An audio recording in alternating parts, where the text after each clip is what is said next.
বুঝতে পেরেছেন? এই হচ্ছে দেশের অবস্থা। আচ্ছা হ্যাঁ मैं अंधा हूं। সোশ্যাল মিডিয়ায় আমাকে গণধর্ষণের হুমকি দিয়েছে, যেখানে পাবে সেখানে নাকি আমাকে মারবে। অপরাধের শুরু আছে, শেষ নাই। পৃথিবীর সৃষ্টি হওয়ার পর থেকে পৃথিবীতে যত অপরাধ সংগঠিত হয়েছে সব অপরাধ তো, সব অপরাধের পিছনে তুই। এই বিএনপির হাতে এই দেশ। বিএনপি আমার সাথে যে আচরণ করছে, কি বলতে চাস বন্ধুরা তুই এমনে? এর ভোগান্তি বিএনপি ভুগবে, এটা তো লসের ক্ষেত্রে। আমি তো দেশ বাঁচাইলাম।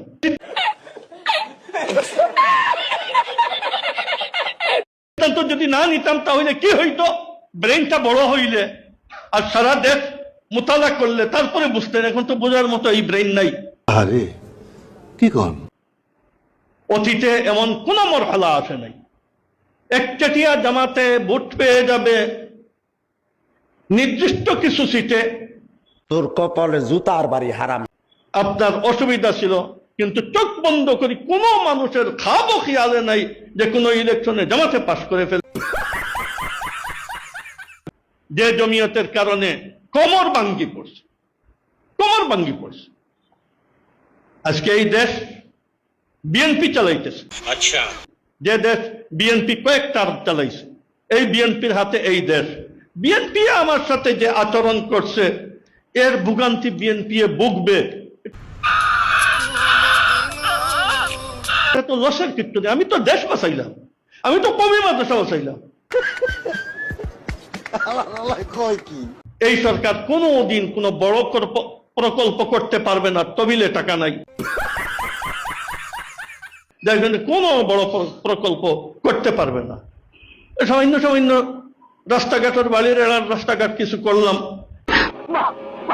এতটুকু ফায়দা, আর একটা সুনাম, এছাড়া কোনো ফায়দা নেই।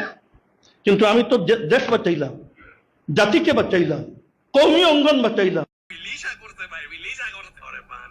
যেখানে আমাকে পাবে আমাকে ধর্ষণ করা যায়।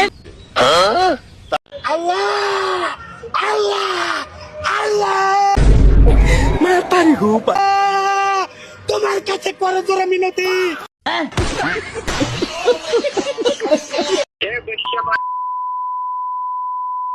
বুঝতে পেরেছেন? এই হচ্ছে দেশের অবস্থা।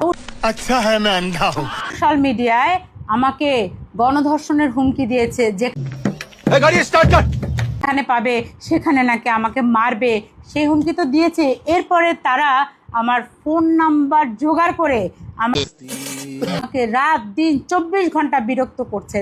জামাত শিবিরের এই বটবাহিনী শুনুন। আর মানুষ পান নাই, বারবার শুধু